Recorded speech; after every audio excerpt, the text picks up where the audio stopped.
नमस्कार प्रिय दर्शकों, स्वागत है आप सभी का। और आज के क्लास में हम समझेंगे धन लाभ की दिशाओं के बारे में। प्रिय दर्शकों, किस दिशा से धन लाभ के अधिक चांसेस हैं, आज हम इस योग को समझेंगे। जन्म कुंडली पर हम यह समझेंगे कि धन लाभ का दिशा हमारे लिए कौन सा बेहतर होगा, हम किस दिशा में कार्य करें तो अधिक से अधिक धन लाभ के योग बन सकते हैं। प्रिय दर्शकों, आइए समझते हैं। जन्म कुंडली का जो 11वां भाव है, ये लग्न भाव है। जब आप लग्न से गिनेंगे तो जो भाव 11वां पड़ेगा वह लाभ का स्थान है। आप गिनकर देखिए, 1 2 3 4 5 6 7 8 9 10 11, ये वाला जो भाव है ये एकादश स्थान है, 11वां भाव है। इस भाव को लाभ का भी भाव कहा जाता है। अब किसी भी प्रकार का लाभ प्राप्त हो, हमें जन्म कुंडली के इसी भाव से देखना है, विशेष रूप से धन का लाभ, क्योंकि ये आमदनी का भी भाव है और यहाँ से केवल लाभ का विचार होगा। इस धन लाभ को संचय का रूप जब दिया जाता है या आप उस धन का जब संचय करेंगे तो उस बात का विचार जन्म कुंडली के दूसरे भाव से होगा। इस भाव को धन भाव कहा जाता है। यहाँ से आपका सेविंग अकाउंट देखा जाता है, संचित धन देखा जाता है, पैतृक धन देखा जाता है। लेकिन आपकी आमदनी किस प्रकार से होगी, किस दिशा से आपको ज़्यादा लाभ प्राप्त होगा, अधिक लाभ प्राप्त होगा और किस प्रकार से आपको धन का लाभ होने वाला है, वो इस भाव से विचार किया जाता है। किस दिशा से आज आपको विशेष लाभ प्राप्त होगा, आज हम दिशा के बारे में जानेंगे। प्रिय दर्शकों, इस दिशाओं को जानने के लिए सबसे पहले तो ग्रहों की दिशा और राशियों की दिशा के बारे में हमें समझना चाहिए और हमें ज्ञात कर लेना चाहिए कि कौन से ग्रह किस दिशा का प्रतिनिधित्व करते हैं और कौन कौन सी राशि किस दिशा का प्रतिनिधित्व करती हैं। ग्रह और राशियों की दिशाओं को समझ लेंगे तो हमें धन लाभ के दिशा के बारे में बड़े सरलतापूर्वक ज्ञात हो जाएगा, क्योंकि उसका विचार इसी भाव से होता है। एकादश भाव से ही विचार करेंगे लाभ का, धन लाभ का। और इसके लिए दिशाओं को जब हमें ज्ञात करना पड़े, यानी धन लाभ के लिए जब दिशाओं को समझना पड़े तो हमें ग्रह की दिशा और राशियों की दिशाओं को समझना होगा। तो सबसे पहले हम बात करते हैं दिशाएं कितनी हैं।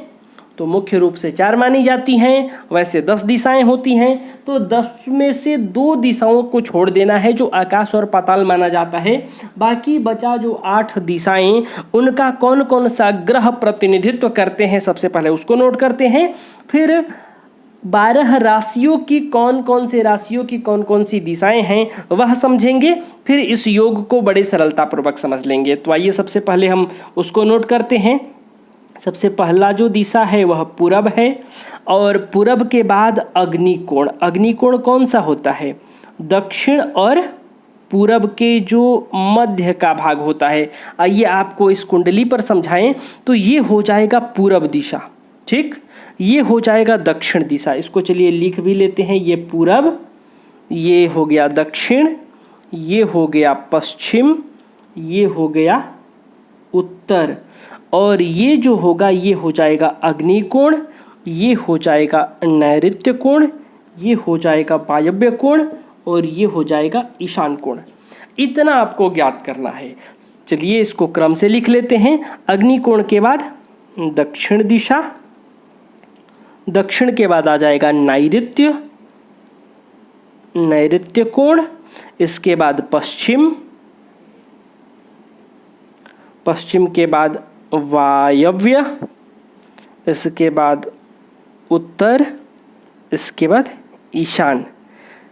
इतने दिशाएं हैं, इनमें से आकाश और पाताल को आप छोड़ दीजिए।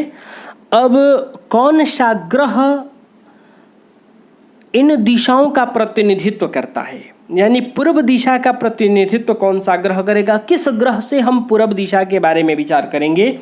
तो ये नोट कीजिए, सूर्य जो है ये पूर्व दिशा का प्रतिनिधित्व करता है। अग्निकोण का शुक्र, यानी जो ये वाला कोण है ये शुक्र का है। दक्षिण दिशा मंगल ग्रह, मंगल, नैऋत्य राहु, पश्चिम शनि। इसीलिए आपने देखा भी होगा कि सप्तम भाव में, सुना भी होगा, पढ़ा भी होगा कि सप्तम भाव में शनि को दिग्बल की प्राप्ति हो जाती है। क्यों? क्योंकि ये पश्चिम दिशा का प्रतिनिधित्व करते हैं। मंगल को इस स्थान में दिग्बल की प्राप्ति होती है क्योंकि ये दक्षिण दिशा है। इसके अलावा भी यहाँ सूर्य को भी बल प्राप्त होता है, लेकिन मुख्य रूप से मंगल को। अब आगे चलते हैं। वायव्य कोण, वायव्य कोण में चंद्र, ये जो चंद्रमा है ये वायव्य कोण का प्रतिनिधित्व करता है। उत्तर हो गया बुध और ईशान हो गया गुरु, यानी गुरु ग्रह ईशान कोण का प्रतिनिधित्व करते हैं। तो ये आपको याद होना चाहिए, इसको आप ध्यान रखें। इसके बाद अब साथ ही साथ हम समझ लेते हैं राशियों के बारे में। तो उसके लिए हमें 4 दिशाओं को ध्यान रखना है। कौन कौन सा? पूरब, दक्षिण, पश्चिम और उत्तर। बस ये 4 दिशाएं, पूरब, दक्षिण, पश्चिम और उत्तर। और इसके साथ साथ आप इसको नोट करते चलें, आप समझ जाएंगे। यहाँ आप क्रम से लिख सकते हैं 1 2 3 4। यहाँ लिखिए 5 6 7 8 9 10 11 और 12। आप इसको ध्यान रखें। पूरब दिशा की जो राशि है वो है 1 5 9, यानी मेष राशि, सिंह राशि और धनु राशि ये पूरब दिशा की राशि है। वृषभ राशि, कन्या राशि, मकर राशि दक्षिण दिशा, मिथुन राशि, तुला राशि, कुंभ राशि पश्चिम दिशा, कर्क राशि, वृश्चिक राशि और मीन राशि उत्तर दिशा की राशि है। ये जब आप 2 याद रखेंगे, ये राशियों का हो गया और ये ग्रहों का हो गया, तो आपको धन लाभ की दिशा ज्ञात करने में बड़ी सरलता होगी। आप समझिए कि इसी के आधार पर आप धन लाभ की जो दिशा है उसका जानकारी प्राप्त कर लेंगे, वह ज्ञात कर लेंगे। अब प्रिय दर्शकों, यहाँ आप देखिए, आप इस गिनती को ऐसे भी गिन सकते हैं 12 बार। 1 2 3 4 5 6 7 8 9 10 11 12। आप अपने दाहिने तरफ से घूमते हुए गिन सकते हैं, उंगलियों पर भी गिन सकते हैं। 1 2 3 4 करके गिन लीजिए। चारों दिशाओं का रख लीजिए, पूरब, दक्षिण, पश्चिम, उत्तर। इस प्रकार से उंगलियों पर भी गिन सकते हैं, या इस क्रम को दोहराते हुए 12 बार गिनेंगे तो क्लियर हो जाएगा। और ग्रहों को आप याद कर लीजिए। और उसके बाद देखिए कि आपके जन्म कुंडली के 11वें भाव में कौन सी राशि उपस्थित है और उस राशि के राशिपति ग्रह कौन से हैं।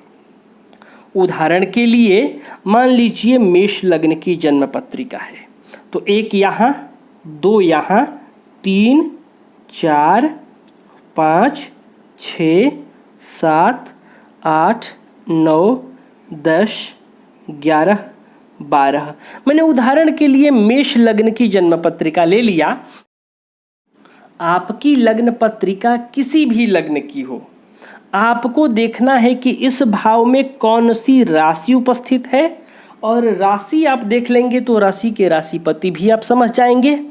तो इस भाव में 11 नंबर की राशि लिखी हुई है। 11 नंबर की राशि कौन सी होती है? कुंभ। कुंभ राशि किस दिशा का प्रतिनिधित्व करती है? तो पश्चिम दिशा। क्लियर हो गया। इस राशि के राशिपति कौन ग्रह हैं? तो शनि हैं। तो शनि किस दिशा का प्रतिनिधित्व करते हैं? पश्चिम दिशा।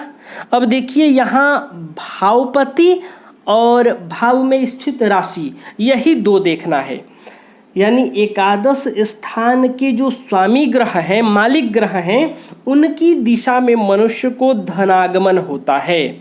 उस दिशा में जातक को विशेष धन की प्राप्ति हो सकती है, धन लाभ हो सकता है। अथवा इस लाभ स्थान में स्थित जो राशि है, उस राशि की दिशा से धनागमन हो सकता है। तो यहाँ आप देखेंगे मेष राशि वालों के लिए कुंभ राशि है और इस राशि के राशिपति शनि हैं। यहाँ दोनों ही पश्चिम दिशा मिला तो मेष राशि वालों के लिए पश्चिम दिशा से अधिक धन लाभ के योग बन सकते हैं। यदि ये पश्चिम दिशा में कार्य करें, अपने जन्म स्थान से पश्चिम दिशा की ओर कार्य करें, तो अन्य दिशाओं के अपेक्षा अधिक लाभ प्राप्त हो सकते हैं।